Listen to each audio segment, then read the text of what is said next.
गया है। आप सभी लोगों का मेरे पास एक विवरण है जिसमें आपने अपने विषय का निर्धारण कर दिया है।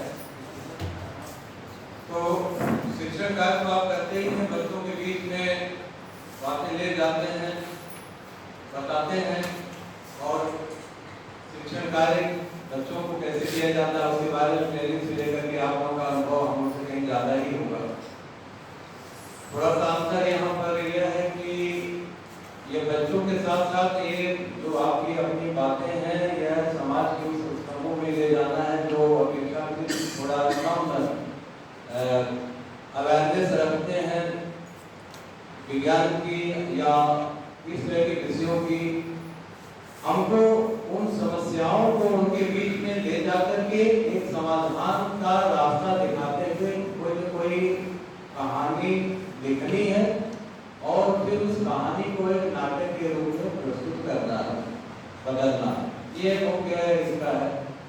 निबंध तो हम लोग लिखते ही हैं, सामान्यतः बच्चों के ज्ञान की बातें बताते रहते हैं। अब उस बात को एक कहानी के रूप में बताएं, इसलिए कहानी के रूप में बताया जाता है कि सीधे सीधे जब हम ज्ञान की बातें करते हैं तो ज्यादा वो थोड़ा वाऊ थकाऊ लगती है, तो उसकी तुलना में कहानी के रूप में बताया जाता है।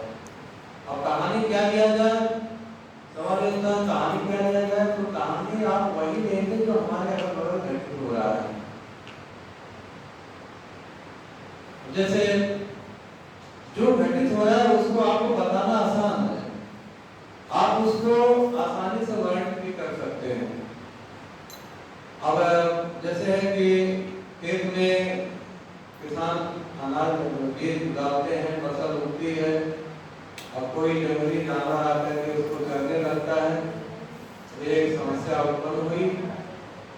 अब उसका समाधान क्या किया जाए, एक वैज्ञानिक तरीके से समाधान क्या किया जाए, उसको हमको एक रास्ता दिखाना है। तो इसको एक कहानी के रूप में बताते हुए फिर हम उसको एक नाटक के रूप में कन्वर्ट करते हैं। पहले हम कहानी पहले विषय चुनते हैं, विषय हम क्या है, अपने अगल बगल क्या समस्या है, पानी की समस्या है, पानी जहरीला हो रहा है, पानी का लेवल कम हो रहा है, या जंगल कट रहे हैं, पेड़ कट रहे हैं, या फिर अगल बगल में पॉलिथीन बढ़ रहा है।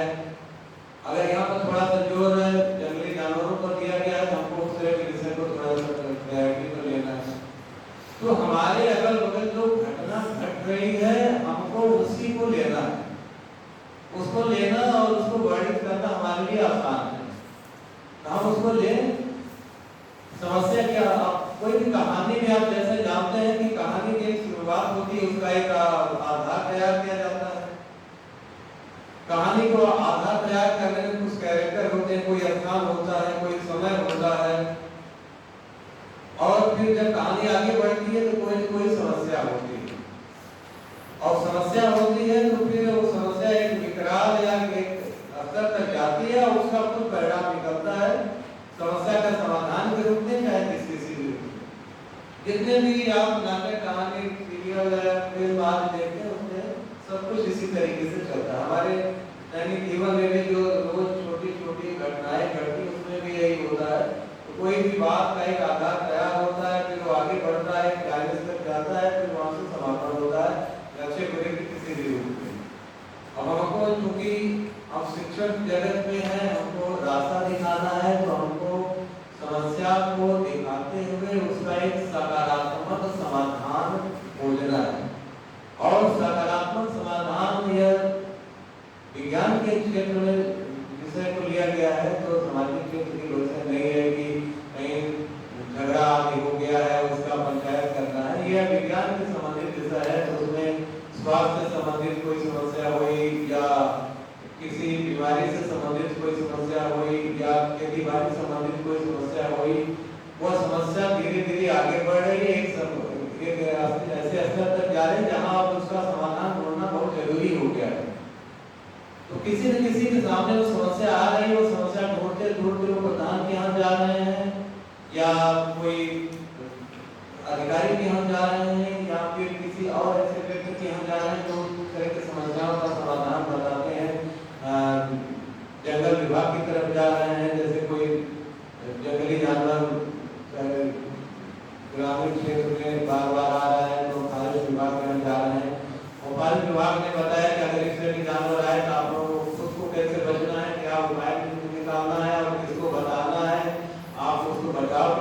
करना है और इसमें कैसे इसमें करना है कि न आप लोगों का नुकसान हो, न जंगल का नुकसान हो, न प्रकृति का नुकसान हो, समस्या का समाधान भी हो जाए।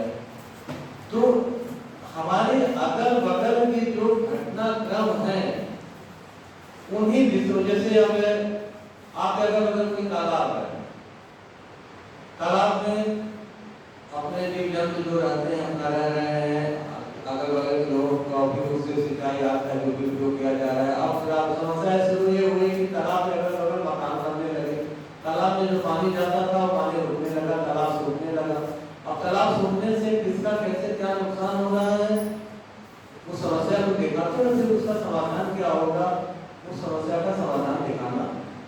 तो आप जो कोई भी विषय, कोई ऐसा विषय लेंगे जो कि हमारे अगल बगल है, अब कहीं पर पानी इकट्ठा हो रहा है, पानी इकट्ठा होने से मच्छर पैदा हो रहा है, मच्छर पैदा होने से डेंगू से लेकर न जाने कितने तरह की बीमारियां हो रही हैं। तो इस बीमारी से बचने के लिए हमको अपने घर पर या अपने गांव स्तर पर क्या समाधान ढूंढना है, किस तरह की दवाओं का छिड़काव करना है, पानी को दूर करने या वो जो गड्ढा है उसको खत्म करके क्या करना है, इस करने में किसका क्या सहयोग लेना है, किसने क्या जानकारी दी, इसमें कहानी के रूप में देखते हुए 3-4 प्लॉट बनाते हुए हम करके उस समस्या का समाधान प्रस्तुत करेंगे। तो ये आप के अगल बगल सब कुछ घटनाएं हैं, सिर्फ बातों को कहने का तरीका बदल देना है। आप सामान्य ढंग से एक शैक्षिक तरीके से क्लास में लेक्चर दे करके बातों को बच्चों को हमेशा बताते रहे हैं, इसको एक कहानी के रूप में बातों को बताना है। अगर आपने कहानी बना लिया, कुछ कैरेक्टर बना लिया, कुछ आसान दृश्य समय उसने निर्धारित कर लिया, तो उसको 3-4 दृश्यों में बदल दीजिए। कोई समस्या शुरू हो रही है, समस्या आगे बढ़ रही है, समस्या से लोग परेशान हो रहे हैं, समस्या के समाधान के लिए रास्ता ढूंढ रहे हैं, समस्या के समाधान के लिए उपाय कार्य किया जा रहा है, और वो कार्य जब हो गया सब लोगों को बहुत ही अच्छा लगा, समस्या का समाधान हो गया। 4-5 दृश्य में पूरी समस्या नाटक के रूप में उसका समाधान प्रस्तुत कर देंगे। तो यह आपके लिए एक रोचक भी कार्य है। आप अपना थोड़ा प्रयास करेंगे, थोड़ा सा जोर डालेंगे, तो आप एक स्टाइल प्रेजेंटेशन टाइप का तरीका भी सीख सकते हैं। जैसे कई बार आप अपने घटना कहीं पर यात्रा करने में जाते हैं, तो यात्रा की तैयारी, यात्रा का दृश्य, यात्रा के रास्ते का वर्णन, वहाँ गए तो वहाँ का वर्णन अलग अलग दृश्यों का करते हैं, कहाँ पर कब क्या मिला, क्या बात हुई, उस बात से कैसे बातें फिर आगे बढ़ी, फिर कैसे जाके कार्य पूर्ण हुआ। इस रूप में आपको अपने विषय को लेकर के प्रयोग करना है। हम समझते हैं कि आप सभी लोग अपने विषय को सिलेक्ट कर लिए हैं, उस विषय को एक कहानी के रूप में, कहानी में 2-3-4 दृश्य डालिए, कोई समस्या उसमें दिखाइए, समस्या के समाधान के लिए परेशान होते व्यक्ति को दिखाइए, उससे किसी से भेंट मुलाकात दिखाइए, मुलाकात में कुछ उपाय दिखाइए, उपाय में उपाय जो बताए उसका करते हुए कार्य दिखाइए। इस तरीके से आप किसी भी समस्या का एक वैज्ञानिक तरीके से समाधान को नाटक के रूप में बना करके प्रस्तुत कर सकते हैं। अब जिस किसी को भी इस संदर्भ में अगर आपने कुछ किया है, कोई विषय लिया है, तो उसको कहानी में कैसे हम बदले, कहानी के बाद फिर नाटक में कैसे बदले।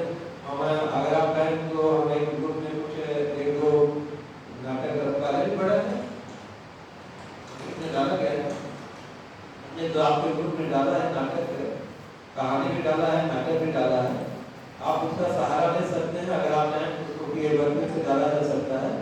आप अब इसको बनाते समय आप इस बात का ध्यान रखना है कि कम से कम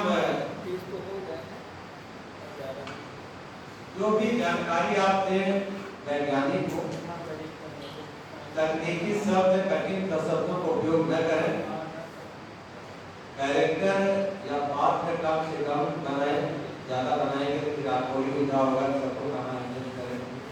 बहुत ही सरल छोटे छोटे संवाद देके लोगों के कैरेक्टर द्वारा जो बोल रहे हैं, आम आदमी को बातें बतानी है, तो जैसे हम कोई बात किसी से कहते हैं सरल तरीके से उसी तरीके बात को आप शब्दों में लिखिए, उसको स्पोकन लैंग्वेज कहा जाता है, बोलचाल की भाषा। रेडियो पर जब आप स्क्रिप्ट पढ़ते हैं तो उसको स्पोकन लैंग्वेज के रूप में लिखा जाता है। रेडियो पर जो कार्यक्रम सुनते हैं वो कोई न कोई स्क्रिप्ट पढ़ रहे होते हैं, लेकिन उसकी भाषा का स्टाइल बोलचाल की होती है, तो उसको संवाद में बोलचाल की लिखा जाता है। ये राइटिंग तो इसका लेखन से बहुत बड़ी कुशलता है, लेकिन आप शिक्षक हैं, ये सब चीज़ों को अगर सीखेंगे करेंगे तो कर ले जाएंगे, तो कोई ऐसी दिक्कत नहीं। जिस किसी भी रूप में आप करेंगे वह अच्छा ही होगा। और कोई काम जब शुरू करते हैं तो उसमें थोड़ा सा उलझन होता है, तो हम एक तरह से करने की आदत होती है कि दूसरे काम को बदलने में उलझन होता है। तो लेकिन अगर आप एक बार कर लेंगे तो आपका भी कॉन्फिडेंस हो जाएगा कि हम इसका नाटक को देख सकते हैं। आप हमारे आप जैसे जीवन में देखते हैं कुछ लोग किसी घटना का बड़ा नाटकीय रूप में वर्णन करते हैं, वो कैरेक्टर के संवाद को भी अपने नाटकीय रूप में बोल करके सुनाते हैं। तो ऐसे कैरेक्टर हमारे जीवन में भी रहते हैं। हम लोग थोड़ा ज़्यादा सपाट अंदाज में बोलने के आदि होते हैं, तो उसमें बदलाव नहीं करते हैं, लेकिन एक बार हम अगर करेंगे तो फिर वो चीज़ें करने की हमारे जो क्वालिटी या वो इससे आ जाएगा। हर नाटक, हर जो भी नाटक देखिए उसमें बहुत क्लियर मैसेज भी होना चाहिए, जो भी हुआ है आप चीज़ों को बताते हैं। आपका विषय से भटकाव नहीं होना चाहिए, और कैरेक्टर ऐसा होना चाहिए जो हमारे अगल बगल होते हैं, प्रधान है, मास्टर जी हैं, डॉक्टर जी हैं, या जो भी कैरेक्टर है, नाम भी ऐसे होने चाहिए जो हमारे बगल लोग को सुनते हैं, और उसमें सबकी भागीदारी होनी चाहिए, बच्चे भी हों। ध्यान दीजिए, जैसा कहानी हो, बच्चे भी रहें, महिला भी हो, अनपढ़ व्यक्ति भी है, और समस्या जो हमारे अगल बगल दिख रही है उस तरह की समस्या हो तो कुछ ज़्यादा अच्छा रहेगा, जिससे कि लोगों को बातों को पकड़ने में समझे। उसमें कविता कहानी के दो चार लाइनें भी रहें अच्छा है, स्लोगन भी रहेगा तो भी अच्छा रहेगा। तो इस तरीके से आप अपने बात का थोड़ा हाथ से रहेगा तो भी अच्छा रहेगा। इस तरीके से आप अपनी बात को एक नाटक के रूप में प्रेजेंट कर सकते हो। तो ये आपके लिए एक चैलेंज हम तो नहीं कहेंगे, एक अवसर है अपनी बातों को एक दूसरे अंदाज से करने का।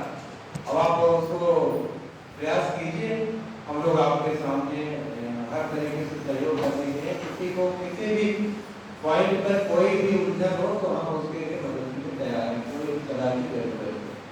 अगर आप भी आपको कुछ पूछना पूछ सकते हैं तो अन्यथा मैं आपके बीच में आ रहा हूँ, आप लोग अपनी बातों स्क्रिप्ट को आगे बढ़ाइए, कहानी में उसको कैरेक्टर में इसको कहानी के रूप में फिर